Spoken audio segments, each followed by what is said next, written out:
Sebab terkadang takdir tak selalu sesuai dengan rencana. Itulah mengapa di setiap doa terdapat kata semoga.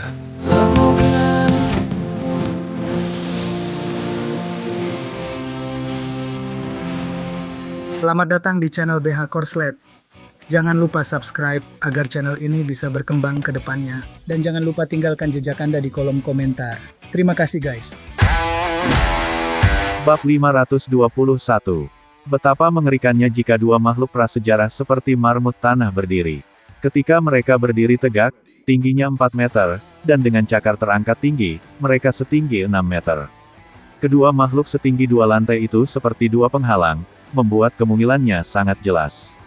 Pada saat ini, saraf semua orang hancur. Yuli bahkan dengan lantang meminta bantuan, "Tuan, apa yang harus kita lakukan? Apakah Anda ingin menembak?" Anak panah semua orang sudah siap. Sekarang kedua marmut telah berdiri, perut mereka telah terlihat. Jika setiap orang menembakkan 100 anak panah saat ini, sangat mungkin untuk membunuh mereka. Tapi Chen Ce mengertakkan gigi dan berkata dengan tegas, "Jangan khawatir, beri Sanshan waktu." Percayalah pada Sanshan. Chen Ce sebenarnya tidak tahu apa-apa di dalam hatinya. Dia bersedia mempercayai Luo Sanshan. Bagaimanapun, keterampilan pengendalian binatang Luo Sanshan telah diverifikasi dengan sempurna sekarang dan sebelumnya, dan kedua marmut raksasa ini tentunya tidak terkecuali. Hanya saja memikirkan hal itu di dalam hati adalah satu hal, tetapi melihat hewan sekuat itu berdiri tegak dan hendak mengalahkan Luo Sanshan adalah hal lain. Bahkan orang dewasa pun akan mengalami mimpi buruk setelah menonton pemandangan seperti ini di malam hari. Semua orang membayangkan apakah Luo Sanshan akan dipukuli sampai mati oleh dua marmut raksasa mirip monster ini. Lagi pula, mereka bahkan tidak bisa menangkap harimau itu. Belum lagi orang-orang yang khawatir, bahkan ketiga harimau kecil itu sangat khawatir. Mereka menjaga dengan setia di belakang Luo Sanshan, tetapi mereka patuh dan tidak melangkah maju untuk bertarung dengan kedua marmut itu, meskipun mereka sudah melakukannya. Mereka mencoba metel nahan lebih lama lagi. Luo Sanshan sangat ketakutan hingga merinding. Tidak ada yang bisa memahami tekanan menghadapi binatang raksasa seperti itu secara lebih intuitif daripada dia. Luo Sanshan berbicara cepat dengan mulut kecilnya, menggunakan bahasa uniknya untuk menghibur kedua binatang raksasa itu sebanyak mungkin. Tapi sepertinya sudah terlambat. Kedua binatang raksasa itu tidak berhenti sama sekali. Mereka meraung, lalu menamparkan keras Luo Sanshan dengan cakarnya yang terangkat. Nasib Luo Sanshan yang tertembak seperti ini mungkin tidak lebih mudah daripada diinjak gajah raksasa. Jantung Chen Ce berdebar-debar, dan tanpa sadar dia ingin meminta seseorang untuk menembakkan anak panah. Namun, dia melihat lagi ke sudut itu, dan akhirnya merasa lega. Rumbel. Cakar kedua binatang raksasa itu akhirnya mendarat. Keduanya dekat dengan tubuh Luo Sanshan dan menurunkan cakarnya. Kemudian, mereka berdua membuka mulut besar mereka, mengeluarkan lidah merah muda mereka, dan dengan lembut menjilat telapak tangan Luo Sanshan yang terulur. Lidah besar mereka lebih lebar dari seluruh tubuh Luo Sanshan, tapi mereka menjilat telapak tangan Luo Sanshan seperti anak kucing, tampak patuh. Hah! Semua orang menghela nafas berat. Pada saat itu, semua orang mengangkat tenggorokan mereka dan bahkan tidak berani bernapas, karena takut cakar kedua monster ini akan membunuh Luo San dan berubah menjadi pai daging. Bahkan Luo Sanshan menghela nafas lega saat ini. Yah, kalian sangat baik. Kamu sangat patuh. Sekarang, aku akan memberimu nama. Namamu Damao, dan namamu Ermao. Sekarang Damao dan Ermao, ikuti aku dan keluarlah. Saat aku meminta kamu harus membunuh, maka kalian harus membunuh semua orang jahat di luar. Wow, kedua binatang raksasa itu mengeluarkan suara-suara aneh, seolah-olah mereka sedang merespon dan merengek, seolah-olah mereka adalah anak hilang yang telah mengembara selama bertahun-tahun dan akhirnya menemukan ibu mereka. Perasaan ini sungguh luar biasa. Setelah merawat kedua marmut tanah tersebut, Luo Sanshan berjalan keluar seperti seorang jenderal wanita yang bangga dan berjalan menuju gajah jantan besar yang sedang berlari dengan liar. Gajah jantan jauh lebih besar dibandingkan gajah betina di desa Chenjia. Bahkan secara visual ia kesulitan memasuki bangunan gerbang kota. Namun, saat ini, ia masih dimarahi oleh pelatihnya di punggungnya seperti orang gila. Beberapa tentara Qiang mengikuti gajah raksasa tersebut dari dekat, menggunakan tubuh besar gajah raksasa tersebut untuk menutupi pergerakan mereka, dan bergegas menuju masuk ke dalam desa Chenjia.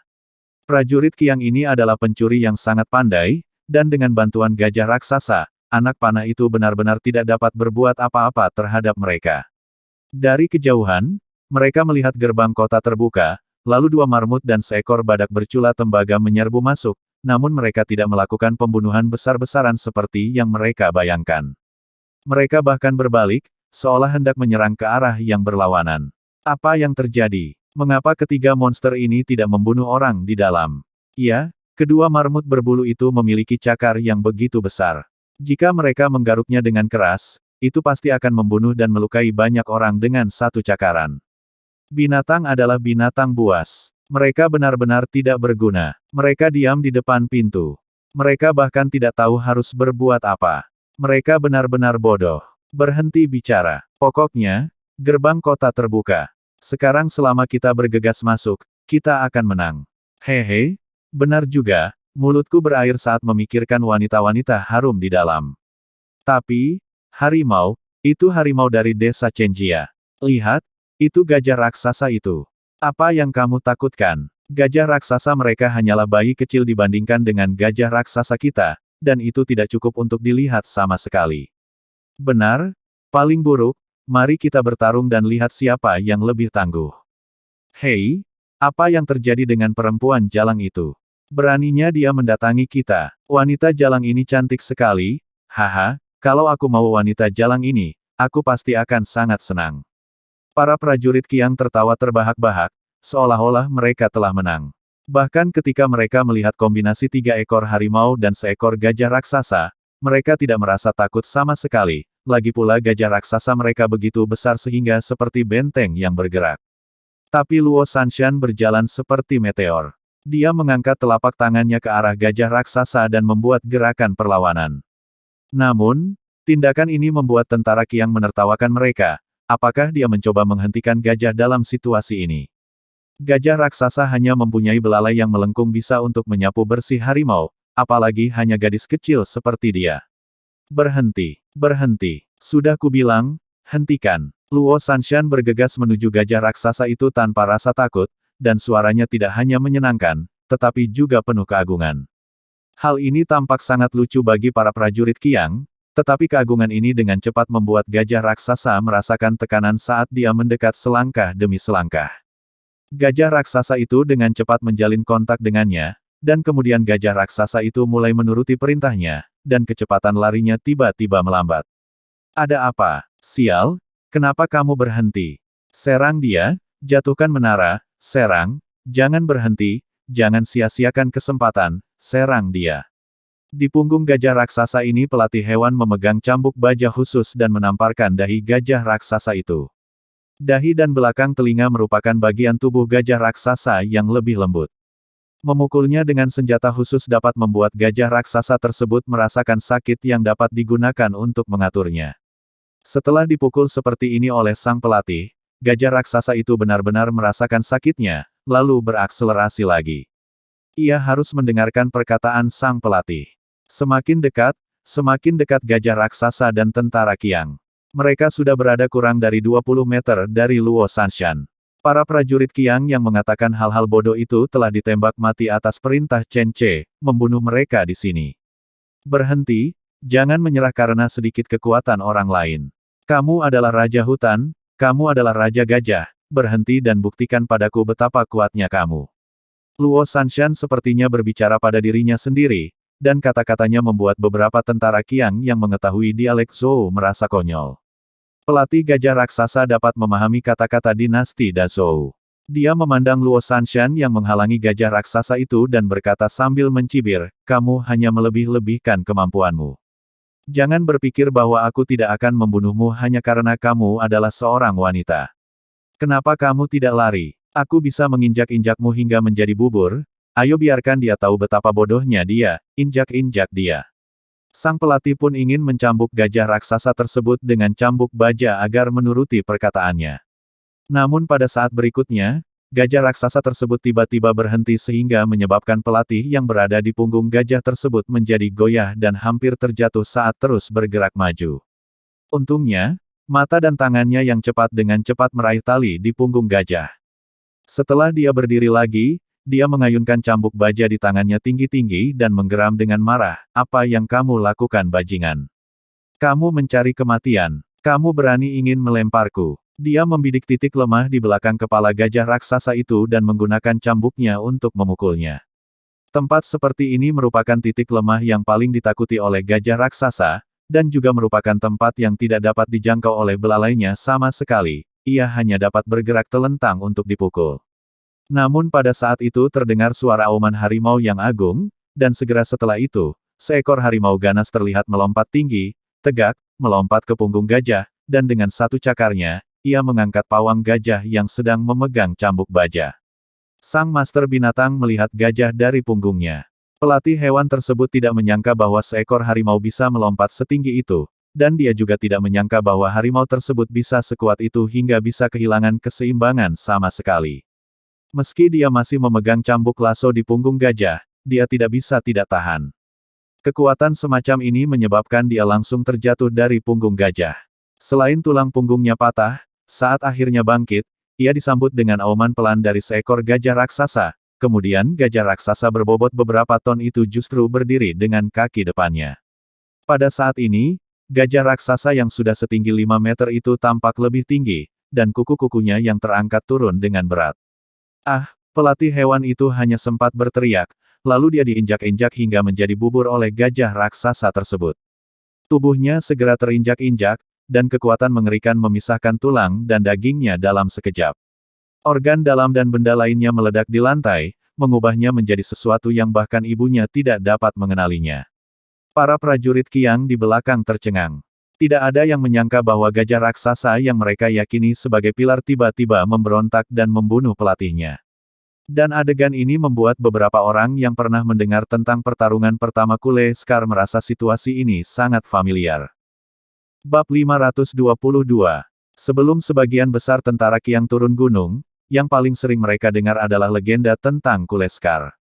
Pria Qiang ini telah menjadi sosok legendaris di benak para prajurit Qiang. Meskipun Kule Scar hanyalah raja dari sebuah suku kecil dan tidak dapat dibandingkan dengan 4 suku besar mereka, tidak ada yang bisa mengabaikan pengaruhnya di dinasti Zhou besar. Bisnis keluarga yang didirikan pada dinasti. Ya, bisnis keluarga. Para prajurit Qiang menganggap negara yang dibangun oleh Kule Scar sebagai fondasi mereka. Semua orang bahkan sangat mengagumi Kule Scar karena hal ini, berpikir bahwa dia telah mencapai tingkat legenda yang tidak dapat dicapai oleh sebagian besar orang Qiang.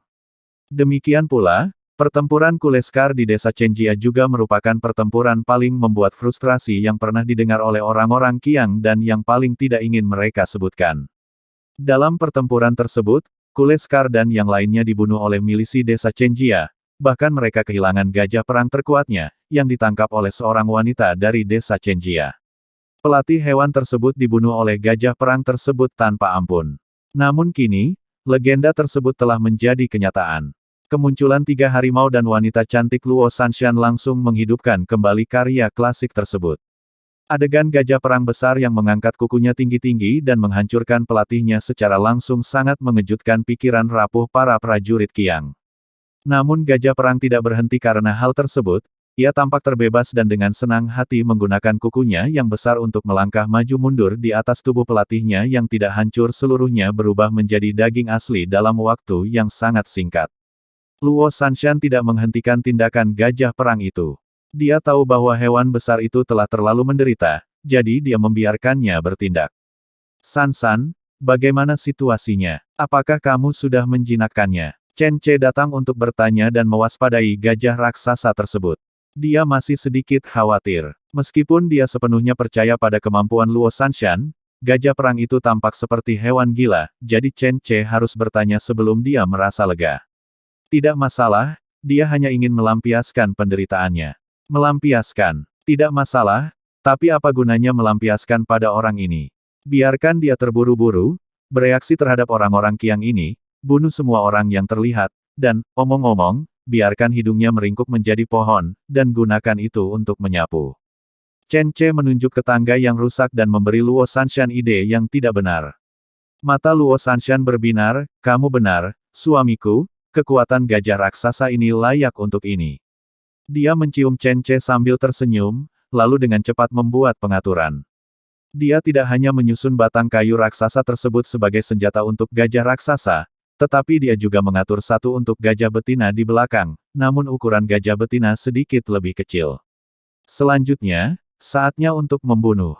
Anak-anak, ayo serang dan bunuh semua orang Qiang ini.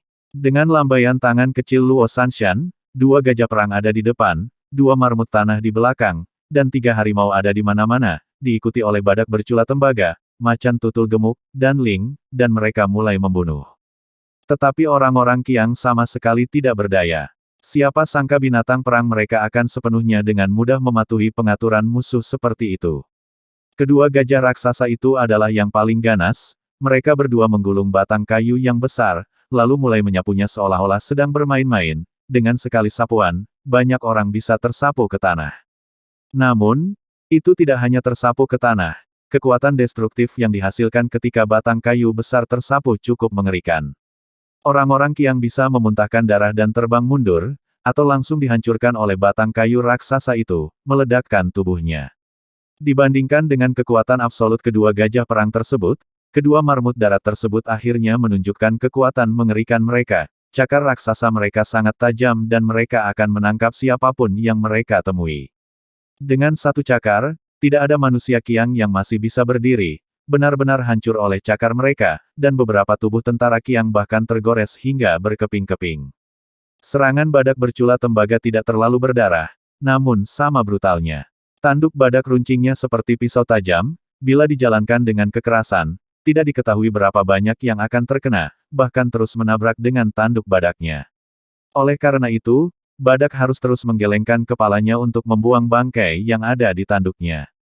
Gerakan seperti itu juga menimbulkan kerugian yang tiada habisnya bagi para prajurit Qiang yang hanya ditusuk namun tidak mati. Semula baru dimasukkan, namun kini lukanya telah robek berkeping-keping dalam sekejap. Namun hal yang paling membuat para prajurit Qiang putus asa adalah ketiga harimau itu. Pencegahan mengerikan yang dibawa oleh ketiga harimau tersebut tidak sebanding dengan badak atau bahkan gajah raksasa, karena kelincahan harimau tersebut terlalu tinggi. Mereka langsung menyerbu ke arah kerumunan, cakar demi cakar sangat tidak menghormati seni bela diri. Tidak peduli betapa kejamnya tentara Qiang, mereka akan meninggalkan luka cakar harimau yang dalam, sebagian di perut, sebagian di punggung, dan sebagian lagi di wajah, dan juga di leher. Siapapun yang pernah memelihara kucing tahu betapa menakutkannya kucing. Ketika mereka menjadi gila, mereka begitu cepat dan gesit menangkap Anda. Mereka akan menghadiahi Anda beberapa cakar bahkan sebelum Anda bereaksi, dan kemudian menunggu sampai mereka melompat ke yang lain, tempat untuk menyerang perkembangan lain. Ketika menyerang, Anda akan menemukan bahwa tubuh Anda telah tergores ribuan lubang. Gajah raksasa sedang menyapu, sementara ketiga harimau bertempur di mana-mana. Kekuatan tirani mereka berarti bahwa meskipun mereka melompat ke dalam lingkaran tentara Qiang, mereka tidak akan khawatir akan dikepung. Setelah beberapa saat, banyak darah ditambahkan ke tubuh mereka, beberapa di antaranya adalah darah mereka sendiri, tetapi lebih banyak lagi milik tentara Qiang. Ketiga harimau tampan itu segera berubah menjadi 3 harimau berdarah. Dan dengan beberapa binatang buas sebagai barisan depan, Chen Ce tentu saja tidak bisa beristirahat. Saudaraku, ini waktunya melawan, bunuh mereka semua. Tanpa terlalu banyak mobilisasi, hanya diperlukan satu pembunuhan, dan pasukan keluarga Chen yang dipimpin oleh pengawal sudah muncul secara berkelompok. Tentu saja, mereka tidak seperti tentara Qiang yang tidak disiplin dan dibunuh secara sembarangan. Standar ke depan dari sistem 3x3 memungkinkan mereka mengeksekusinya dengan sempurna. Pada saat ini, perbedaan antara pasukan profesional dan amatir terlihat. Seperti pisau yang sangat tajam, segera setelah pengawalnya keluar, semua musuh berjatuhan kemanapun mereka lewat, dan tidak ada seorang pun yang tersisa berdiri. Tidak hanya mereka membunuh dengan akurat, tetapi mereka juga membunuh dengan cepat, dan mereka semua dibasmi dengan cepat. Bunuh tentara Qiang yang mendekati tembok kota, lalu serang, terjun ke lingkaran tentara Qiang, dan segera perluas hasilnya. Tentara Chen Jiajun mengikuti dari belakang, dan Chu Zengyi serta Chen Xiaobing memimpin satu lagi, satu di kiri dan satu di kanan, menembakkan busur mereka ke kiri dan ke kanan mengejar lebih banyak orang Qiang. Chu Zengyi awalnya adalah seorang jenderal yang berkualitas. Dia memimpin pasukannya dalam pertempuran yang tak terhitung jumlahnya. Tapi Chen Xiaobing adalah dewa perang nomor satu di desa Chenjia. Efektivitas tempur pribadinya tidak bisa dikatakan yang terkuat, tetapi kemampuannya memimpin pasukan dalam pertempuran bahkan di luar jangkauan Chen Ce. Chen Xiaobing lebih baik dari Chu Zhengyi. Kedua pria itu memobilisasi pasukan mereka, menyerang, dan memerintahkan bawahan mereka pada tingkat yang setara. Di bawah komando mereka, kedua pasukan keluarga Chen itu seperti dua parang, maju dengan kecepatan yang sangat cepat. Tentara Qiang dibunuh sepihak. Secara mental, kekuatan dahsyat yang dibawa oleh 2 ekor gajah perang, 3 ekor harimau, 2 ekor marmut, dan seekor badak bercula tembaga memberikan dampak yang dahsyat bagi jiwa mereka. Dari segi kekuatan, para prajurit Qiang ini akhirnya melihat perbedaan nyata antara mereka dan Chen Jiajun. Gaya bertarung mereka yang tidak disiplin tampak seperti permainan anak-anak ketika dihadapkan dengan pasukan yang sangat reguler seperti Chen Jiajun. Bahkan jika Gui Qing dan Kusa berdiri dari tumpukan mayat pada saat kritis dan memerintahkan tentara Qiang untuk bertempur, tidak ada cara untuk memulihkan penurunan tersebut. Dua pasukan keluarga Chen dengan cepat mengalahkan sejumlah besar tentara Qiang dari semua arah. Di tengah, dengan dukungan beberapa binatang, tim pisau tajam Chen Ce juga mencapai hasil yang cemerlang, memotong tentara Qiang ini menjadi beberapa bagian seperti kue sepotong demi sepotong, lalu melahapnya menjadi potongan-potongan kecil, menghancurkan semuanya. Raja, ini tidak baik, ini tidak baik. Raja, semua pasukan monster perang kita telah memberontak. Marmut berbulu, badak bercula perunggu, dan gajah perang semuanya telah menjadi hewan peliharaan musuh, dan mereka menjadi gila terhadap pasukan kita, ini pembantaian sepihak. Raja, kita tidak bisa menghentikannya lagi. Kita tidak bisa menghentikannya sama sekali. Orang-orang dari desa Chenjia keluar dan orang-orang kita tidak bisa menghentikannya sama sekali. Gila? Raja, mereka seperti orang gila, rakyat kita kehilangan kekuatan. Raja, beberapa orang kita sudah mulai melarikan diri. Ketakutan tumbuh di antara para prajurit Qiang dengan gila-gilaan. Ditambah dengan fakta bahwa orang-orang kecil seperti Chen Wu menyebarkan rumor dan menghasut tentara Qiang ini, yang awalnya relatif tidak disiplin, mulai runtuh. Setelah menerima berita tersebut, Raja Qiang Hetian membuka mulutnya dan merasa sangat sulit dipercaya. Dia tidak menyangka bahwa seluruh pasukan Qiang yang akhirnya diorganisasikan akan begitu rentan. Bahkan unit monster perang yang menurutnya memiliki jurus unik dan serangan mendadak dengan mudah dihancurkan oleh musuh. Tidak hanya mereka hancur, mereka bahkan mengambil kesempatan untuk mengambil tindakan secara langsung dan membunuh mereka dari desa Chenjia, mengejutkan mereka orang-orang Qiang.